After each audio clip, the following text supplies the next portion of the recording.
Hey there everyone, I'm Varsha. I'm so glad to have you all here. Welcome or welcome back to my channel. So today is the 4th of May and in the Western world, it started in the USA.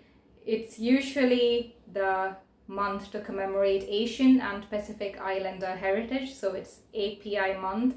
And I am Asian, so I think it's only fair that I kind of join in on this, even though I live in Asia and my experiences are extremely different from diaspora Asians. But still, I guess in solidarity with what people who immigrate from different countries, whether they did so themselves or their ancestors did several decades or centuries ago, what they have to go through on a daily basis living in a country that might be doggedly determined to call them foreign, even when they really aren't. So in solidarity with that, this month I will be reading quite a lot of books by Asian authors, mostly diaspora authors, because the genre that I read the most of is fantasy, and I haven't really come across a lot of really good fantasy books written by Asian authors from Asia. There are exceptions certainly,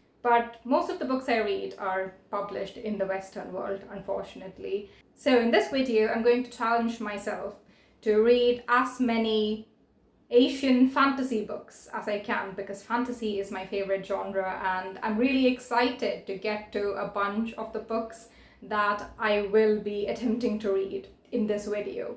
And my reading pace is not really the fastest, so I don't think I'll be able to finish all of them, but I'm just keeping my options open.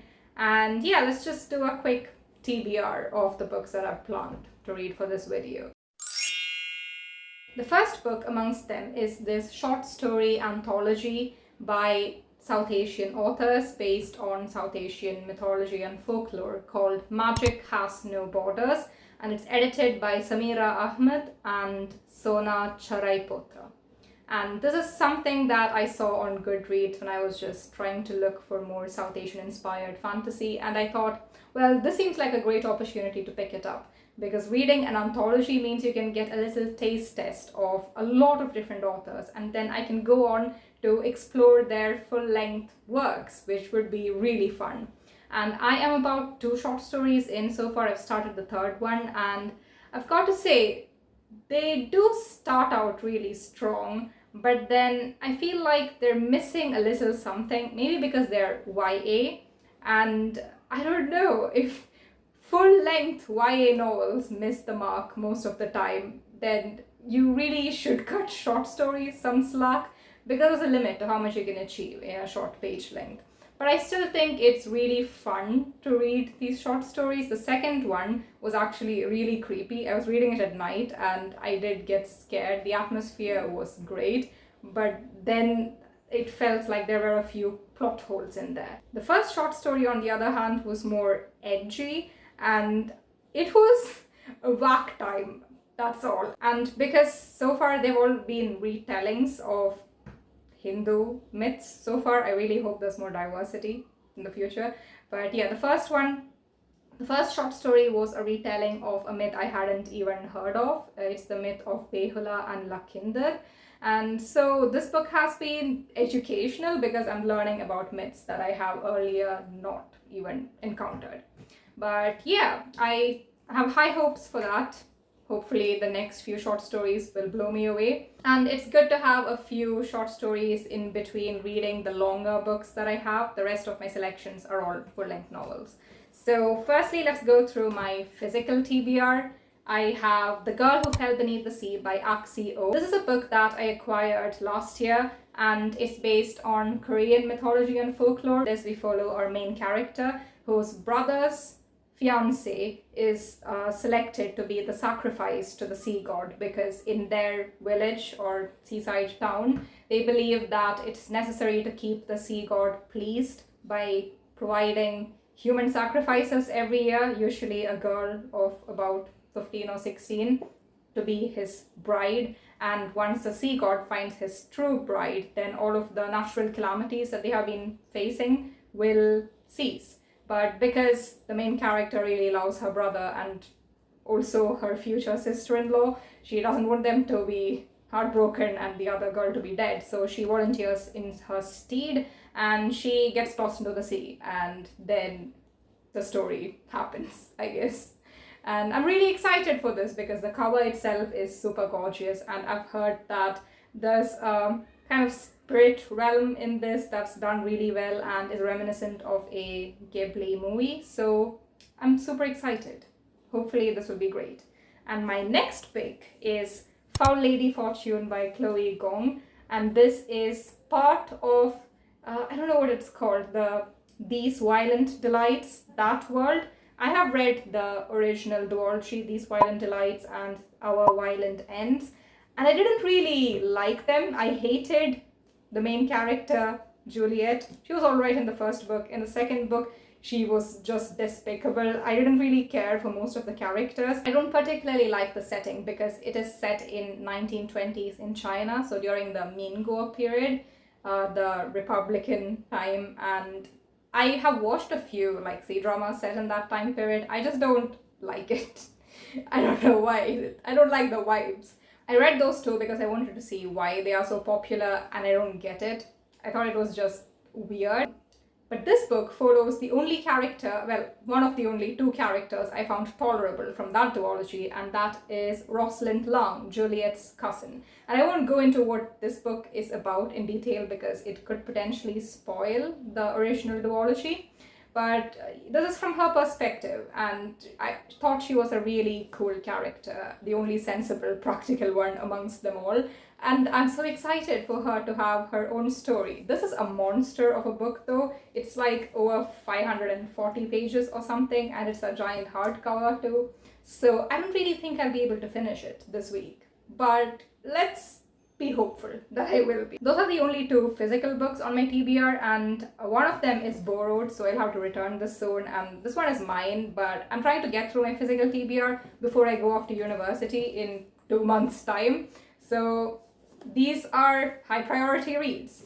Along with that, I do have 2 more books because for this Asian Fantasy Readathon, I do want to make sure that I read books from everywhere across Asia. Like, if not from every country, at least every region should be represented. So these 2 are obviously for East Asia, and my short story anthology is representing South Asia.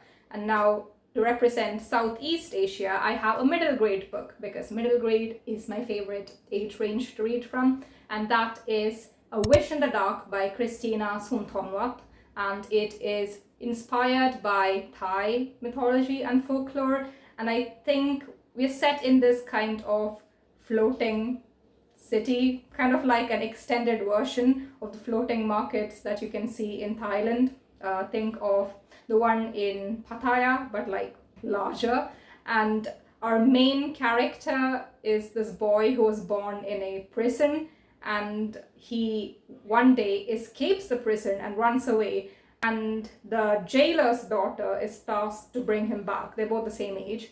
And as she chases him through the city, they both kind of become friends and they learn things about each other. And I don't know, I think it has to deal with confronting class divisions, and I think that's what it's about. I'm not really sure. I just know that when I was a kid, I had this email subscription to the Scripps National Spelling Bee, their newsletter, and every month they would send out a book recommendation, and this was a recommendation for one of the months. And when I read it, I was like, oh my god, I really want to read it. Back then I couldn't really find a copy, and the ones online to purchase them, it was too expensive. But now that I am an adult and I can get my own books, that is definitely one I want to check out. I want to know why I really wanted to read it back when I was 11. We'll see. But yeah, that's my pick for Southeast Asia. And then finally for the Middle East, I am going to read Girl, Serpent, Thorn by Melissa Bashardost.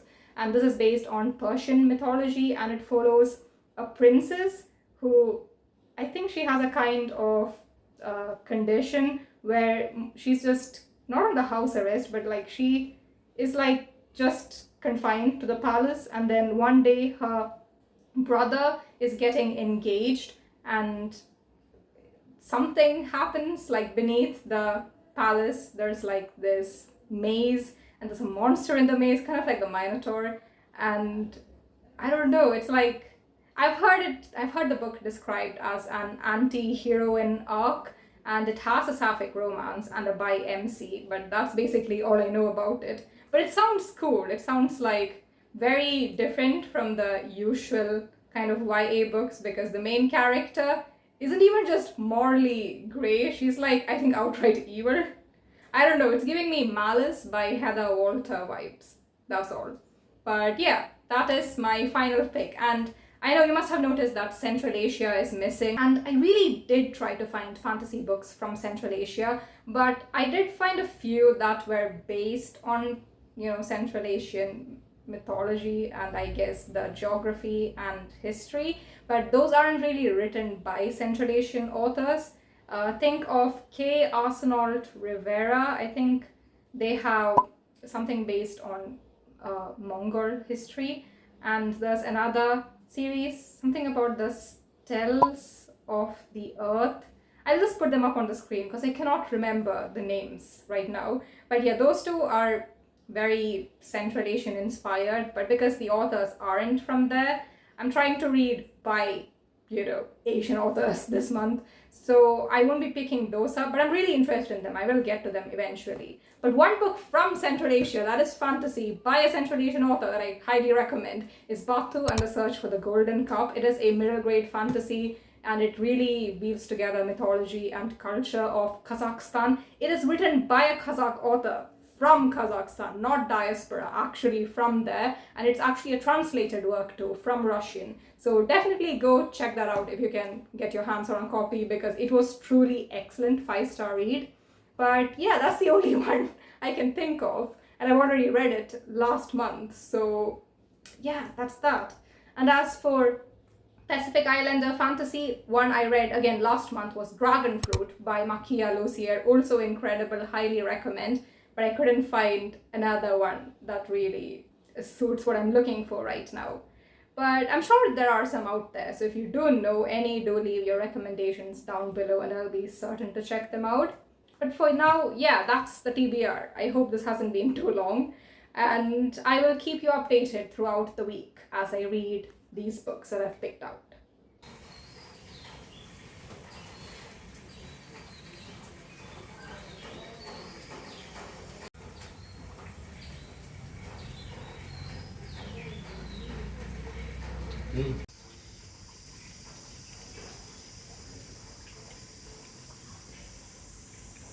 Okay, updates. So it's been 2 days. Today is Tuesday, and I surprisingly have managed to read more than I expected to, because this has been a busy 2 days and I didn't think I would get so much reading done. But what would you know? I started Foul Lady Fortune by Chloe Gong, and I'm currently on page 112.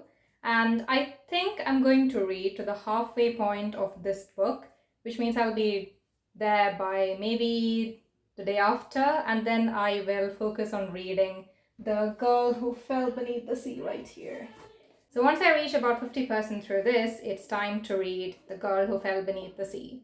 And I think that's all the physical reading I'll be doing this week. And in terms of my progress on the ebooks that I've been reading, I started reading Girl, Serpent, Thorn yesterday. Well, was it the day before? Anyway, I'm about 11% through, and the world has been set up, and I think I can give you a bit more about the plot now that I actually know what it's about. So our main character, Soraya, she has been cursed at birth with a poisonous touch. So whatever she touches will die. And because of that, she's been sequestered away in her palace, and people aren't supposed to really know about her that much, or even if they don't know that she exists, they should never know about her curse. Otherwise, the people will lose their confidence in the royal family and their throne will be forfeit. And so she just lives in the shadows of the palace, keeping away from everyone, and she's so incredibly lonely. But then one day, a kind of ray of hope appears where she might be able to break her curse finally, but no one else seems to have very much confidence in this idea, and they're in fact preventing her from talking to the one person who might be able to help her. So that's where we're at in the story. The setting is very much Persian. You can definitely feel the mythological aspects and also just the world building part of it. It's very tangible, and it's also the pre-Islamic Persian mythology and history that we're exploring, and the world is definitely set in that kind of time period, which I think is quite interesting. My final update would be about the short story collection, Magic Has No Borders. I read one more story, and this one was a bit longer than the previous two, or it felt longer anyway. The world was like fully fleshed out. It felt like it could be expanded into a full-length novel, and I thought it was cool, the ideas that it was talking about, but I wasn't really invested in it. And then I started reading the fourth story, which is very sci-fi, and I don't really like sci-fi. I wasn't expecting there to be science fiction short stories in this collection, and I think I was too tired out from reading I think maybe like 50 pages of this before I went to bed. Then I read like the first 10% of the Girl Serpent Pawn book. And so I started reading the sci-fi short story, and I was like, I think I fell asleep because I woke up with my phone like plastered onto the side of my face. So I'm like, yeah, that definitely bored me. But I'm gonna try reading it again today, and hopefully I'll be able to, maintain my interest long enough to get to the end of it. But yeah, that's all for today, and I will update you the next time I have made more progress with my books. Today is Wednesday night, which means it's time for more updates, and have been fairly consistent with my reading plan for the week, which usually never happens when I do these kind of videos. So I'm pretty proud of myself. So the first update is for Foul Lady Fortune, and I'm currently at page 167. And I realized that I never really gave my thoughts on the book other than to say which page number I reached. So here's my little segment of what I think about the book so far. So last year I did do a reading vlog where I read These Violent Delights, that duology, and I wasn't really blown away by it. The first book was alright, it was better than I expected, and then the second book happened and it just went down the drain. And I thought that my kind of, not bias, but my belief that I hate Minguo period stories, the Republican era period in China, that time setting stories, was very much founded. And then I started reading this and I'm surprisingly enjoying my time. I think a lot of it has to do with the characters who don't get on my nerves. I like all of them. So we have our main character, Rosalind, and then her partner for the mission she's on, Orion. And then we also have her sister and people in her sphere of work, which I won't go too much into detail because it does spoil what happens in These Violent Delights a lot. Even just saying the premise of this does. But basically, short spoiler here. Well, not really. I just need to tell you what the book is about, right? So our main character gets injected with a substance that apparently makes her immortal, but not really. She just doesn't age, doesn't sleep, and her skin is invulnerable to damage. So she can get stabbed and she can bleed, but then the cells just knit back together immediately, and so no wound will kill her. But she's not overpowered in that sense, which was my fear reading the first few chapters. I was like, well, nothing can kill her, but that's not the case. If she gets poisoned or if she gets cut up into pieces and burned, if something happens that taxes all of her cells at once and her body is physically unable to regenerate that massive amount of things, then she does die. So she does have vulnerabilities, which is great. I don't want to read about a totally invincible character, as fun as that would be. Our main character does need to face some challenges. She's just been working as an assassin to kinda repent for what happened in the duology prior to this, and she gets assigned on a mission that is very different from what she usually does. It isn't like a hit and run thing. She has to stay in one place for a really long time, for a few months, and gather information, and it's a much more passive role than she's used to. And in order to kind of pull it off, she and her mission partner have to pretend to be a married couple so as to evade suspicion. And that brings into play one of my favorite tropes of all time, which is the fake marriage trope. I think it's just fake dating, which leveled up, which is one of the few things that I can stomach in the trope section of books. So yeah, I'm quite enjoying it. The characters are not horrid, which you would think is the bare minimum in a book. But recently, so many characters have gotten on my nerves that this just feels like a wonderful delight to read. I really love how much research has gone into recreating this historical Shanghai in the 1930s. It feels really true to history, but also so much cooler than how it seems in the Minguo dramas that I have attempted to watch and gave up. I'm just having a lot of fun. The main characters, just like in These Violent Delights, are polyglots and speak like at least 5 languages, which might be unrealistic, but it's fun when they constantly switch between languages in their conversations. And yeah, I'm having a great time. And I really hope that this doesn't crash and burn, unlike These Violent Delights. It just takes a steep nosedive after a particular point, but I have high hopes for this one.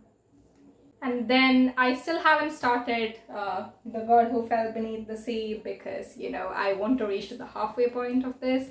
But yeah, that's still there on my list. And as for my digital book updates, so I read 3 more short stories. 3, or is it 4? Oh, I think I read 4 more short stories from the collection Magic Has No Borders. And the sci-fi story, which I said I really wasn't on board with, I read another page and then I was really sucked into it. And I really enjoyed it. Like, it got to me. So at one point I was like, isn't this basically the plot of the movie Kesari? And turns out, yeah, it is. It was basically a sci-fi retelling of a real-life historical battle that occurred. I forgot its name, but yeah, that was really familiar to me because of the movie. I haven't really studied it in school. So reading it from a very different kind of perspective was cool. So I liked what it did with the historical event and how it slightly tweaked it. It was very interesting. And I read a few more short stories which keep getting better and better than the previous ones. So the first 2 I was kind of unimpressed, but these ones I'm actually enjoying. And other than this sci-fi reimagining short story, the only other one which isn't just Hindu mythology retelling was kind of this, it's not a retelling, but oh yeah, wait, it is. It was kind of a retelling of Vikram Vedal, and it was from a, I guess, Muslim perspective, kind of. Instead of the Vedal, there's a jinn, and the main character is called Shamsuddin, and the title of the story is Shamsuddin Jalal, so like Vikram Vedal, like that. And yeah, I like that. We finally get to see a bit more diversity in what South Asians look like and what South Asians believe in. And we see that we're not all just Hindu people like a lot of others seem to think. It's odd. But yeah, so that was the short story. And then my other book that I'm reading, which is Girl, Serpent, Thorn, I read a lot of it yesterday. I reached up to the 67% mark, which is a lot more than I thought I would get to. It went from being a book that was kind of confusing me as to what it was trying to do to something that I'm really enjoying. So it's very much based on Zoroastrian mythology, which I should have gotten at the point of my last update, but it took me a few more chapters, and then they mentioned the Dakhme, or the place where they leave the corpses as per Zoroastrian funeral rites to be eaten by vultures and dogs. That was mentioned, and then I was like, oh yes, this is Zoroastrian mythology, but I should have gotten that earlier. And I really love what the story is trying to do with the main character, who from any other perspective would totally be a villain. She seems to be one of those kind of stupid characters in like a folktale who do things that they aren't supposed to do and like cause a lot of issues out of ignorance or gullibility. But reading it from her perspective, you definitely see her reasoning behind it. And I like that, unlike what I thought, she isn't an outright villain. Like, she did something that she shouldn't have done, but then she lives with constant regret for that choice, and she suffers a lot for what she did. And I like the way that I expected the central romance plotline to go a certain way. I was getting weird vibes from the guy involved, and then a twist happened, and I was like, oh, thank God. I was thinking this is way too fast. That gets resolved in a very crazy way. Lots of stuff is happening, and it's just, it feels like a fever dream reading the book, because you're in the main character's perspective, and this whole time she's like, what did I just do? So there's a lot of like remorse and a lot of just despair over her choice and seeing what she has condemned a lot of people to. And yeah, it's been an interesting time. The book has this almost nostalgic feel to it, where it's reminiscent of YA books from the 2010s, but like good YA books, because there are two kinds of YA books that existed back then, the writing styles, right? This is like the good fantasy YA. And I feel like recently we have moved away from books that are creative and unique like this to much more tropey and cookie cutter works. Think Powerless, which I absolutely hated.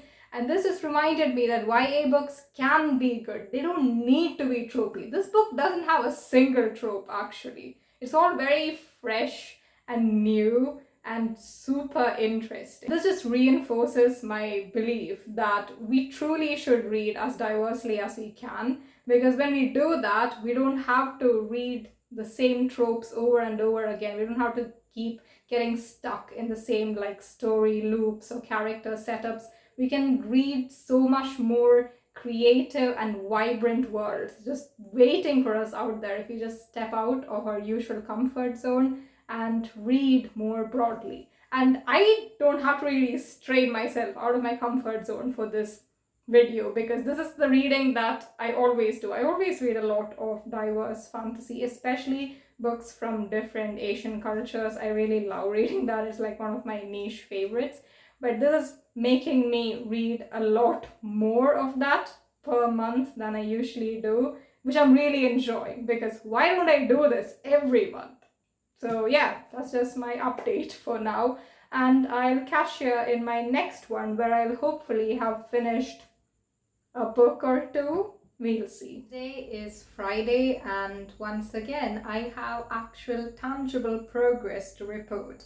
So I did reach my goal of making it to the halfway point of Foul Lady Fortune. I'm 255 pages in, and that's like perfectly halfway through. And really fortunately, it happens at a chapter break too, which is just really cool.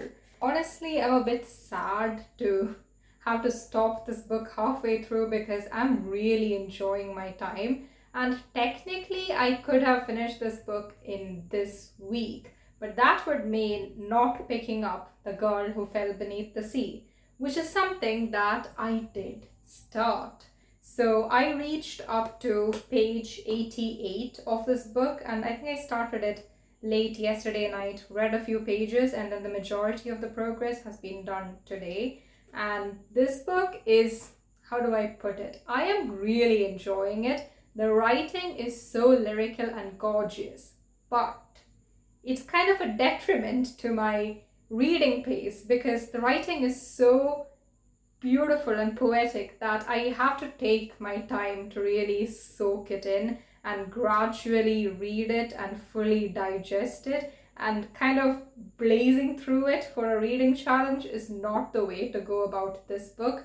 So I am reading this a bit slower than I would typically do it, like Foul Lady Fortune. This went by really quickly because the writing was in a particular kind of style that really lent itself to reading quickly. But this is kind of the opposite.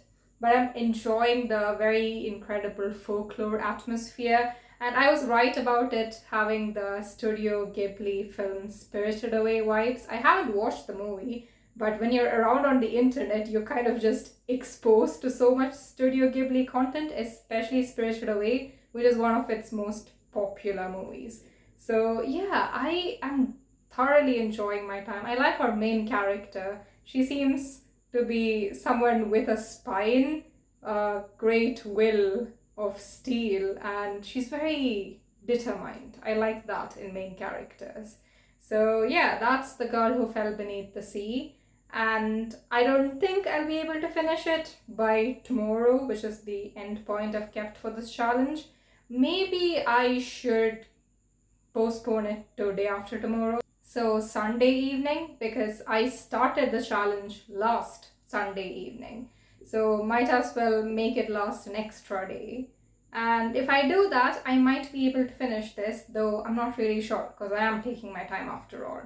But yeah, that's that for this book. Oh, and as for Foul Lady Fortune, just my kind of wrap up thoughts since I have abandoned it halfway through. Not for lack of my interest in it, but because reading plans. But yeah, I love our main character Rosalind. I'm really enjoying all of the main characters I have read from this week. It's been a really good week because usually main characters irritate me. I don't know why, but that's a phenomenon that I've observed over many years. But this week, they've all been such practical, level-headed, decent characters. Even when they do horrible things, it's like logical according to their way of thinking through things. But yeah, Rosalind, I really like her. She's very strong in like about every definition of that word. And I also like that she is demi-romantic ace. I'm pretty sure I love to see more representation of people who are on that spectrum just like me. And I enjoy that the guy that she's partnered with seems very respectful of that, even though he has the kind of like weird flirtatious behavior. Since he's not acting that way towards her, he's very polite and reserved towards her. I do enjoy their dynamic. It's very black cat golden retriever like, and obviously Rosalind is the black cat, and I'm enjoying it. It's quite good, and as soon as the challenge ends, I will be picking this up and blazing my way through the rest of the book, because we ended at a very crazy part and I can't believe I had to stop myself because of the challenge. And then in terms of my digital reading, I'm about 4 short stories away from the end of Magic Has No Borders, and the past 3 ones that I've read, one of them hurt my head. Like, it's one of those weird kind of short stories which are so ambiguous, and stuff that happens is not really properly explained, and it has this very restrictive atmosphere to it. It suffocates you. At least that's how I feel with certain kinds of short stories. And I don't like reading them because they actually make me physically feel suffocated. It hurts my head. So that was not a good experience. But then one of the short stories was based on a Bengali folk tale. So it's part of the indigenous beliefs of people who live there, which I thought was great because that's a nice break from practically every other Hindu mythology inspired short story. I like that we are seeing slightly more diversity, though by looking at the titles of the other short stories, I'm fairly certain that's the only one-off thing we're gonna get in terms of actually showing the more diverse parts of South Asian culture. So yeah, I mean, better than nothing. And as for the other books, I finished Girl Serpent Thorn. Did I mention that already? I don't think so. I finished it yesterday, was it? And I enjoyed it so much. Okay, it was a 4.5 star read. I think I might give it 5. Should I? It kind of hovers in between. So 4.5 stars it is. And I loved the main character. Like, the way she thought, it was so uncanny because every single decision that she made, her thought processes were so eerily similar to mine. Like, I've never read from a character who made every single choice the way I would have if I were in their position. And the main character of that one, Soraya, was literally me. And I'm like, damn, but things she's doing are pretty horrid. What does that say about me? But yeah, I found it just so spooky and surreal in a way. But the story, the way it concludes, like the last 3 chapters, you're like, how the hell is she gonna get herself out of this mess? The way it resolves was so satisfactory and not the typical way that a folk tale would end. You know, there's a certain way that a person who hates a thing about themselves usually ends the story in a particular way. But this was not that. It was so fresh and original, and I adored it. And I will highly recommend this in general for fantasy fans who want to read a very solid, unique, fresh approach to a fantasy story. And as for the final update, I have started a new book, the final book that was in my reading plans for the week, and that is A Wish in the Dark by Christina Sunthonwap.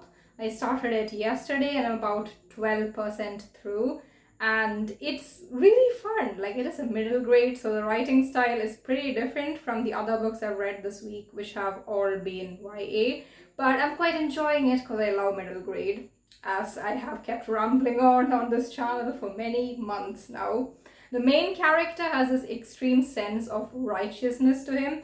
Like, he has a very strict definition on how to act when some unfair thing is going on. He literally cannot stand by and watch injustice happening. And that kind of ends him up in a few tricky situations from time to time. But he's also very observant, and that's like important to the plot, how observant he is of everything around him. And I do like reading from his perspective, and I like the world that we're set in. So basically, it's kind of a floating city. It's called Chathana. The kind of era we're set in, it's difficult to define, because on one hand, it is very much like, not medieval, but like a historic setting. However, there are stuff like speedboats and mortars, and I'm like, okay, this is a bit incongruous. But basically, everything in the city is powered by these orbs, which are created by the governor of the city. And these orbs can either be used for lighting, as a source of warmth and heat, or even as motors to power mechanized devices, like in the case of the speedboats. So technically it is a kind of magic system, but there is still technology. So it's a bit difficult to explain exactly what kind of time period the story falls into.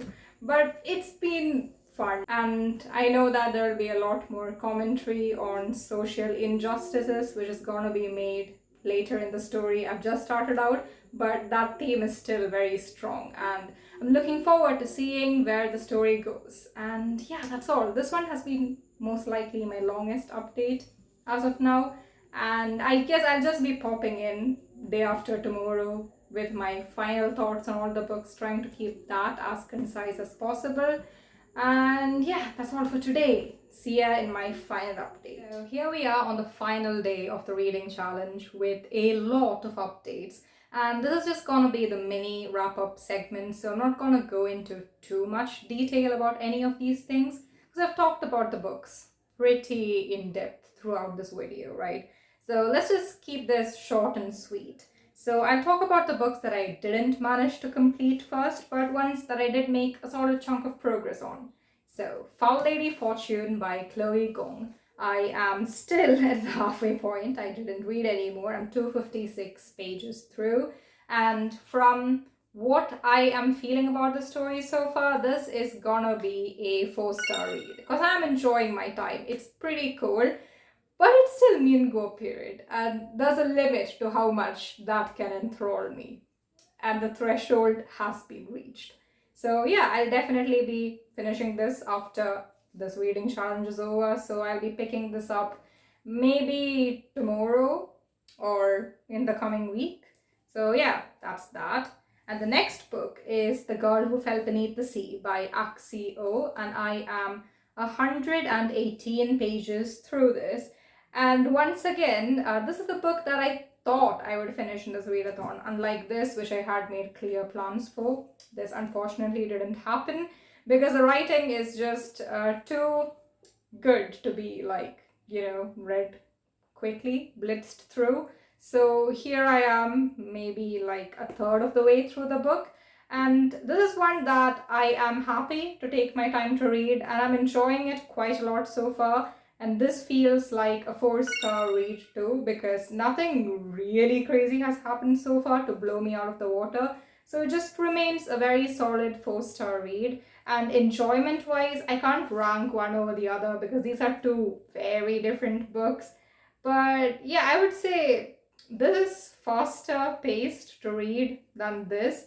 And this feels more like a fantasy book than this one, because I didn't mention this earlier, but the fantasy in this is pretty low. Like, the only thing that is fantastical is Rosalind's imperviousness to most wounds. Other than that, it's just a solid crime thriller espionage kind of book set in 1930s Shanghai.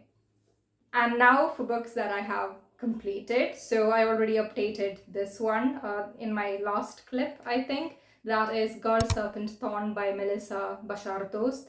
And that one, as I mentioned, 4.5 stars, excellent read, will highly recommend.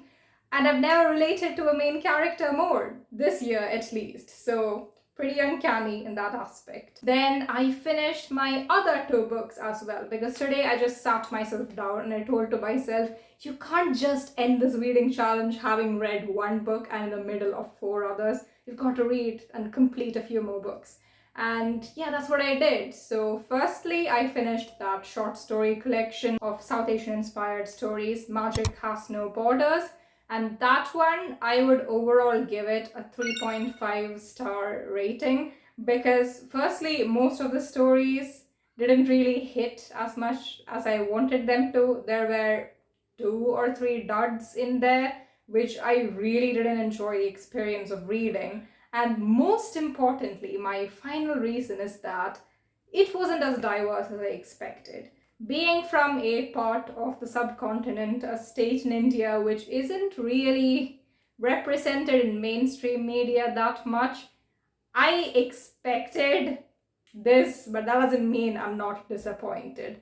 And from my state, though, there was one of the illustrators, because this short story collection, all of the stories have an illustration at the end. One of the illustrators was Malayali, so I guess there was diversity in the illustrators at least. But yeah, the stories they didn't really resonate with me because there was nothing of my culture in there. And it's even more alienating to read a short story collection purportedly of people from your culture and realize that this is just as different from you as the usual Eurocentric fare that we get. It's like that much of a cultural gap, and so I couldn't relate to these stories. Some of them were familiar, yes, because of the myths that I've heard growing up, but it's not my culture. So, yeah. And as for the northeast part of India, zero representation. Honestly, there wasn't any representation of a lot of countries of South Asia. Nothing from Sri Lanka, Nepal, or Bhutan. And one of the authors, Sabaa Tahir, she had a short story and she's Pakistani, but other than that, we don't really get anything. And there's nothing from Afghanistan either. So, yeah, overall, we just get a large amount of North or West Indian, that region. If you're talking about pre-partition, okay? Pre-partition, North and West India. That's literally all of the stories. And then one story from Bengali folklore. That's it. That's literally the short story collection. So, yeah, I'm disappointed, but I was expecting it. But if I just had to go through my favorite short stories from this collection, because I think there were like 16 in total, my favorite ones among them would be Mirch, Masala and Magic by Nafiza Azad. I have read from this author before. I've read The Wild Ones by her. Unfortunately, that was just a 3-star read. Even though I was super excited when I started it, it didn't really go as well as I thought it would. But she has some other books which I am more interested in, and I hope they'll be good, because this short story was excellent. And then Daughter of the Sun by Sayantani Dasgupta, which was a retelling of Karna's story from the Mahabharata if he was reborn as a woman. So yeah, that was pretty cool. I really liked it. And I do want to check out the author's middle grade works. And then what else did I like in this? Right, I liked Infinite Drift by Olivia Chadha, the historical fiction sci-fi reimagining thing of the Battle of Saraikari. And I think that's, oh, I also like Shamsuddin Jalal by Tahir Abrar. But yeah, other than those four, most of them were mid, and like a couple of them were actually pretty terrible, in my opinion. So yeah, that's that. And moving on to the final book that I completed in the readathon, I finished A Wish in the Dark by Christina Sundhornroth. And it was so brilliant. Like, it was absolutely beautiful.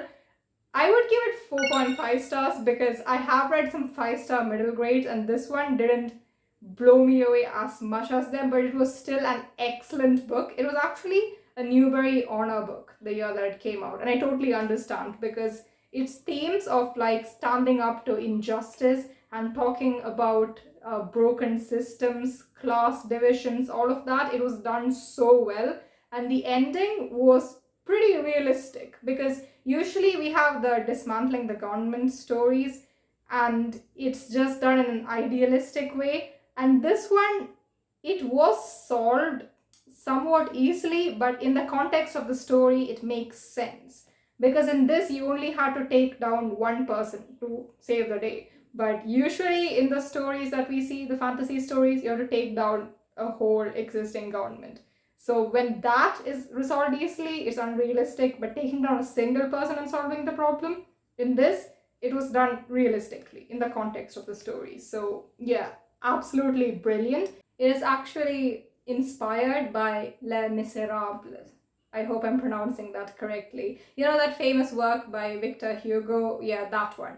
And it was just so cool. Okay, loved it. And I would highly recommend it to anyone, especially those who are interested in talking about more like nuanced themes like this with children. Like, this is a great idea. Like, if you have a young person in your life, or if you are like an educator, this is an excellent book to recommend to young readers, so that they will, I don't know, like develop the kind of thought process needed to think about complicated stuff like this. It was such a good book. So yeah, that's all. These are all the books I read, and then unrelated to my reading challenge, but also it does figure in. So me and my friend, we had this like buddy read thing. We tried reading Fourth Wing, dropped it, and then the next book that we picked up that we are fully intent on completing is She Who Became the Sun by Shelley Parker Chan. And we started that yesterday, and I'm like 20% through, and it's excellent. Like, I adore it. Like, it reminds me of Poppy War, because I went into it thinking it would be YA, but it's actually an adult fantasy, and it's written so well, and the characters are very strong, and they're very like, the characterizations are done super well. And I know it's gonna get really bloody and grimy in a few more chapters, but as of now, I'm just enjoying like reading from a main character's perspective.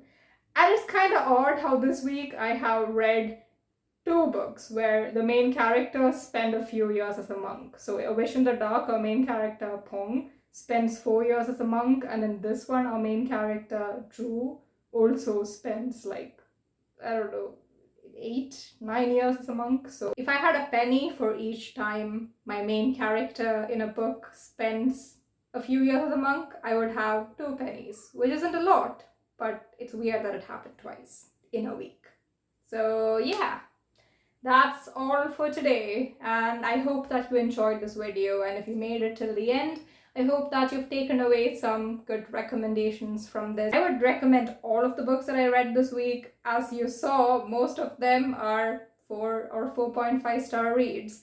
And as for the anthology, I guess if you are from a South Asian culture that is represented in the book, then you'll find it really lovely. If you're like from the north or western part of India, you'll find so much representation. It will be great. It just excluded my culture and hundreds of other communities in the country and the subcontinent at large. But yeah, that's a discussion for another day. I'll catch you later in my next video. Until then, 再见.